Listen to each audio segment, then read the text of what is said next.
RMKE, RMKE, RMKE. RMKE masih downtrend.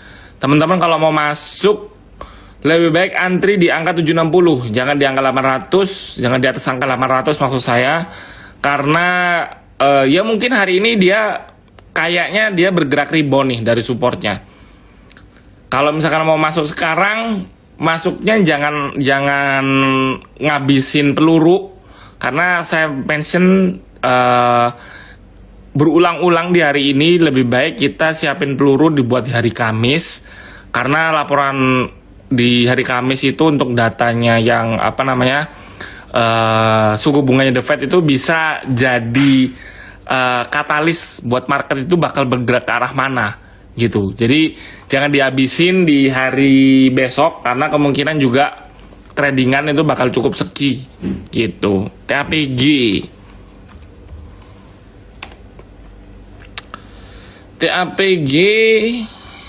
TAPG dia gagal ngebentuk inverse head and shoulders ya. Dan sekarang dia itu masih bergerak sideways pergerakannya si TAPG ini. Jadi sih saya ngelihatnya masuk gak apa-apa, tapi balik lagi nih, TAPG itu agak susah untuk bisa bergerak naik cepet.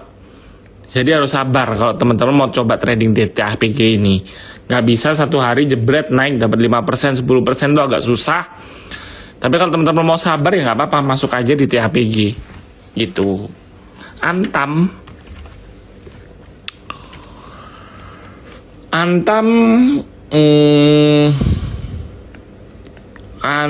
ini dia sih masih bergerak ada di atas area sideways-nya ya. Tapi kalau saya lihat dari sisi volumenya turun, jadi kemungkinan dia bakal sideways lagi tapi di atas. Jadi range sideways-nya di 2010 atau at least 2000 sampai 2100-an gitu untuk si Antam ini tadi. Jadi ya kalau teman-teman mau coba betting nggak apa-apa masuk, tapi ya dari Antam sendiri kan kita tahu pergerakannya itu baru bergerak naiknya signifikan kalau ada story. Dan dari kemarin juga nggak ada story untuk Antam, orang-orang masih fokusnya ke call sektor sama di laporan dari potensi kenaikan suku bunga. Jadi mungkin Antam bakal sepi dulu nih, kelihatan ya dari sini volumenya juga nggak terkreat sama sekali gitu. Energi di ARB ditarik, apakah bisa masuk? Kita lihat ya. Energi dari harga energi itu dia rebound dari support dari 254 karena dia 2 hari terakhir turunnya dalam. Dan kalau misalkan masuk besok, apakah masih bisa naik sampai ke 296? Hari ini kan 278. Nggak apa-apa sih, masuk aja kalau energi. Walaupun volumenya ini kecil ya, jadi teman-teman mungkin agak hati-hati kalau masuk, nggak usah banyak-banyak. Buat nyopet-nyopet aja, kita cuan-cuan tipis aja untuk kalau energi ini. Let's say 3%, 4% udah oke. Dapat 5% udah untung-untungan sih untuk energi buat satu hari ya. Jadi kalau misalkan mau masuk di 278, ntar di 286, 290 langsung jual aja. Karena saya ngelihat volumenya masih belum ada untuk energi. PTBA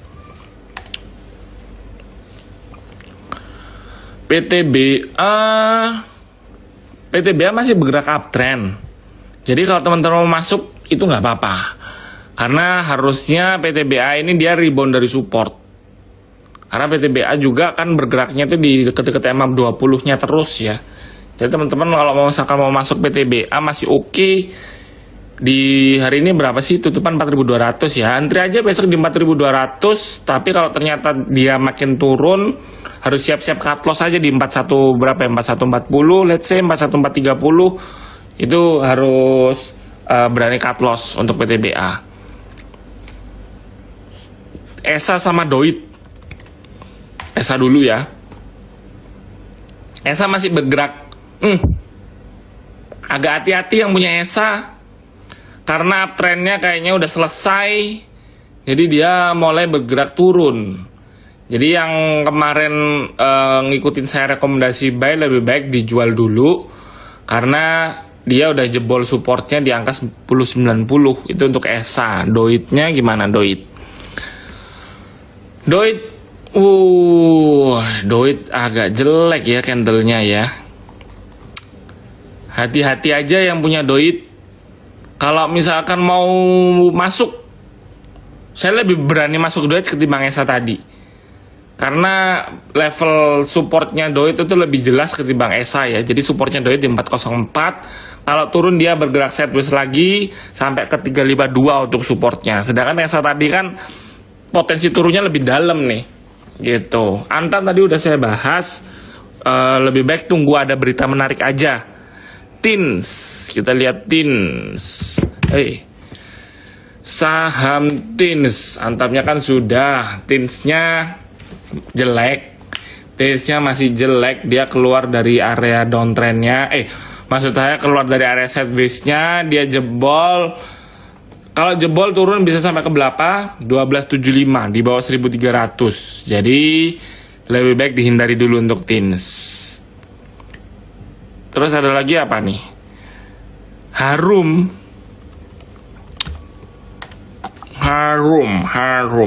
bagus nih. Harum bagus. Harum kalau teman-teman mau coba spekulasi masuk di harga sekarang 18.50 boleh karena dia masih ada di uptrend channel. Harum masih sangat-sangat oke. Kalau teman-teman bingung, tadi kan saya juga kayaknya tuh saya ngelihat technical beberapa saham tuh banyak yang ragu, tapi Harum ini cukup oke kalau teman-teman mau coba masuk sih. Gitu. Masukin di 18.50 aja nggak apa-apa untuk Harum. Atau kalau misalkan mau coba diskon ya di 18.35, 18.40 itu masih boleh. Gitu. Wika dan Excel. Wika ya. Kemarin kita ngobrol sama CFO-nya Waskita. Saya sih agak masih belum berani solid buy lah untuk Waskita. Tapi kalau Wikanya ini malah cukup menarik. Karena Wikanya ini dia bergeraknya uptrend. Jadi hari ini pun dia ditutup rebound loh.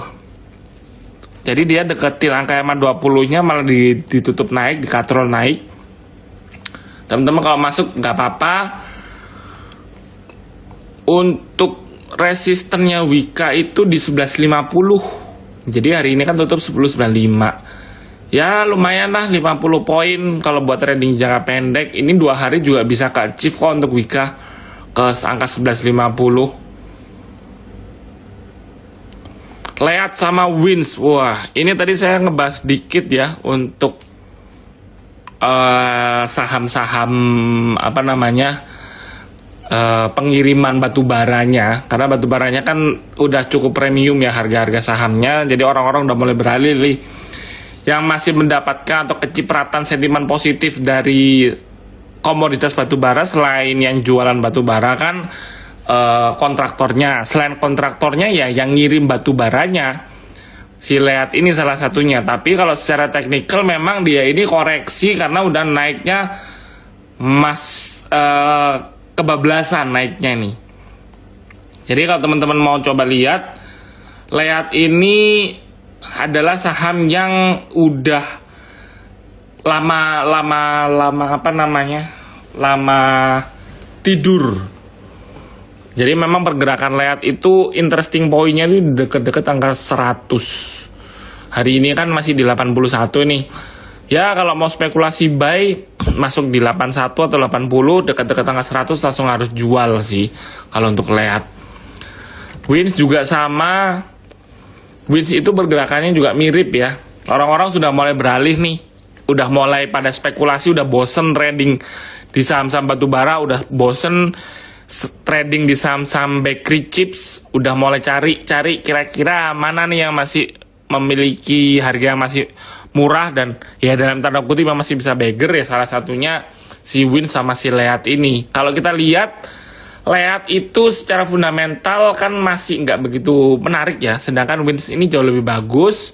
Jadi teman-teman kalau misalkan mau masuk Wins, kalau misalkan disuruh milih mau masuk Leat apa Wins, saya sih lebih berani asumsikan buat teman-teman masuk ke Wins aja gitu. Di harga sekarang pun juga masih oke harusnya. PNLF, Oasa, PNLF dulu ya.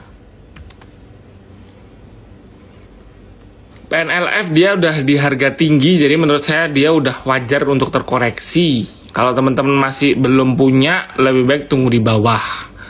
Oasa ya, Oasa. Saya nggak pernah lihat Oasa sih. Oasa itu dia baru ngebreak ya. Dia itu ada gap nih di angka 965 sampai 1040. Saya bilang Oasa lebih berpotensi buat turun ketimbang naik. Dia lebih berpotensi buat nutup gapnya ini nih di range harga 965 sampai 1010 ini. 965 sampai ke 1040. Ini ada gap yang cukup besar untuk si Oasa. BSDE tadi BKSL udah. BSDE-nya wah, mungkin agak hati-hati ya. Dari yang kemarin masuk BSDE udah bisa taking profit karena dia udah bergerak sedikit melemah. Jadi buat BSDE teman-teman lebih baik dihindari kalau misalkan belum masuk gitu. Bevin dan Tower, Bevin belum kita bahas ya. Wih, Bevin ini bagus nih. Saya dari tadi saham yang saya cukup suka itu Harum. Terus Bevin ini juga technically juga cukup menarik nih. Dia nggak bentuk double bottom nih teman-teman. Ini bottom pertama, ini bottom kedua. Kegedean banget bottomnya. Ini bottom kedua. Mana sih? Nih. Dan secara candlenya ini ada candle yang bagus nih. Dia sempat jebol tapi ditutupan harganya naik. Nah ini tuh kayak hammer. Jadi dan ini potensi berbalik arah dan benar dia masih bergerak naik. Jadi 2 kali ini dia double bottomnya. Kalau ditanya bisa naik sampai ke berapa, mungkin bisa naik sampai ke 12.50. Jadi Bevin teman-teman spekulasi masuk aja nggak apa-apa untuk Bevin. Ya let's say kita tunggu 1 minggu lah sampai Senin depan atau Selasa depan kita coba lihat lagi pergerakan sahamnya gimana. Tapi menurut saya sih dia masih bisa solid bergerak naik sih untuk Bevin ini. ADMR tadi udah, dia masih bergerak sideways ya. AMRT masih bergerak uptrend, tapi dia memang bergerak uptrend, tapi orang-orang udah ngerasa harganya udah cukup premium. Jadi saya sih agak takut kalau teman-teman baru masuk di harga sekarang.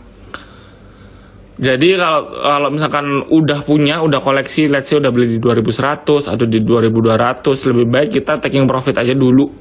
Karena takutnya MRT ini bisa turun sih. Karena ini udah all time high bukan sih? Iya, ini all time high-nya dia nih. Jadi agak hati-hati ya teman-teman kalau yang punya AMRT udah untung jual aja. Kalau yang mau masuk saya sih nggak berani rekomendasi ya. Terus ada lagi nih nyangkut di Mari. Nyangkut di harga berapa nih? Kalau di harga 300, di atas angka 300 sih ya, wah udah telat nih kalau taking kalau mau cut loss. Jadi buat average down pun saya juga nggak berani rekomendasi buy dulu karena sama aja gitu, punya duit buat average down tapi sahamnya belum berpotensi bergerak naik sih lebih baik dihindari dulu. Jadi kalau misalkan yang nyangkut Mari di atas angka 300, saya turut berduka cita. Sabar-sabar aja karena kalau di cut loss juga udah terlalu jauh. Jadi ya lebih baik kita dengerin radionya aja, siapa tahu harga sahamnya ikutan naik gitu kan. Goto dia baru aja rebound dari support, rebound keras nih. Tapi teman-teman harus perhatikan nih untuk Goto. Kenapa? Karena Goto ini suka PHP. Dia sempat bergerak hijau nih candlenya bagus, habis itu malah ranging dan turun. Ini juga sama, hijaunya naik dan turun. Nah ini juga sama nih. Jadi Goto itu teman-teman jangan sampai ketipu lagi ya, untuk yang kesekian kalinya. Setiap ada candle hijau besokannya pasti merah. Jadi buat Goto aku masih tidak. Saya masih nggak suka, walaupun volumenya oke, secara teknikal juga dia rebound, tapi kalau saya ngeliat historis sih lebih banyak penipuannya sih untuk Goto ini. Jadi lebih baik kita kalau misalkan udah empat candlenya hijau semua, baru mulai ngelirik nih. Tapi kalau masih satu candle hijau, nggak berani sih saya untuk rekomendasikan untuk masuk gitu. BBCA tutup mata aja. Punya uang di harga berapapun, masuk aja BCA, di buy terus. Mau nanti harganya 9.000, mau nanti turun ke 7.000, beli aja terus BCA. Karena BCA perusahaan perbankan yang paling solid, yang market leadernya. Jadi untuk dia bangkrut pun juga nggak mungkin. Jadi buat investing jangka panjang, beli sekarang buat sekolah anak itu, buat misalkan 5 tahun lagi itu juga masih pasti bakal cuan sih kalau saya bilang untuk BBCA ini. Jadi ya tutup mata aja kalau BCA. Nggak usah ditanyain, nggak usah tanya teknikalnya gimana, karena buat trading pun juga nggak bisa, karena harga sahamnya pergerakannya naik turunnya tipis tapi masih naik terus gitu. Uangnya nggak cukup om kalau masuk BCA, ya dicicil aja, beli satu lot aja. Bola digojek terus, oh iya. Bola ini kayak pemain bolanya emang. Bali United kemarin lawan apa ya? Ngelawan Dewa. Bali United ngelawan Dewa tuh menang 4-0, tapi harga sahamnya malah nggak kemana-mana. Jadi kita nggak bisa berasumsi ya kalau misalkan si Bali United-nya ini menang laga, harga sahamnya bakal naik. Jadi kayaknya nggak dari situ sih kita ngelihatnya. Dan si Bali United ini untuk saham bola memang pergerakannya secara teknikal dia masih sideways, dan kecenderungan sudah jebol area sideways-nya dan malah makin turun. Turunnya bahkan bisa sampai ke 306. Atau kalau pesimis bisa sampai ke di bawah 300 nih, 260, dalam juga sih. Jadi kalau misalnya teman-teman mau trading, harus berani cut loss. Karena kalau saya lihat kayaknya ya, banyak influencer saham itu ngepom-pom saham bola ini. Jadi jangan keikut lah. Kalau saya sih bilangnya kita balik lagi ke masing-masing individu, harus berani menentukan arah investasi kita. Jangan mau di drive sama orang asing, karena ini kan duit kita sendiri. Kalau yang cuan kita yang nikmatin, kalau rugi yang nikmatin juga kita gitu. SMGR tadi udah, SMGR masih bergerak uptrend. Kalau mau masuk BBHI, wah jangan masuk dulu. Alobank ini story-nya masih jelek. Masih belum ada story apa-apa, orang-orang masih asumsinya dia bisa nge-grab market, tapi sampai sekarang belum kelihatan hasilnya. Jadi kita sebagai investor yang bijak jangan sampai tertipu, oke? Saham nikel yang yang untuk swing bagus apa? Nikel belum ada sih, saya ngelihat tadi Antam, Teams juga masih belum kelihatan. Mungkin tunggu beritanya. Kalau buat swing trading itu kan biasanya 1 bulan sampai 3 bulan ya. Apakah dia pergerakannya itu swing? Menurut saya saham-saham seperti Antam, terus Incoterms itu nggak swing sih. Jadi manfaatkan momen trading aja gitu. Dan mungkin yang terakhir yang bisa kita bahas sebelum closing adalah saham consumers nih, RAL sama S Hardware. RAS masih belum ada perubahan, dia masih bergerak sideways, masih nggak kemana-mana. Kalau teman-teman mau masuk, ya jangan dulu lah. Karena juga lagi BBM naik, siapa yang mau belanja baju di Ramayana? Ya kan, lebih baik duitnya buat buat isi bensin aja dulu.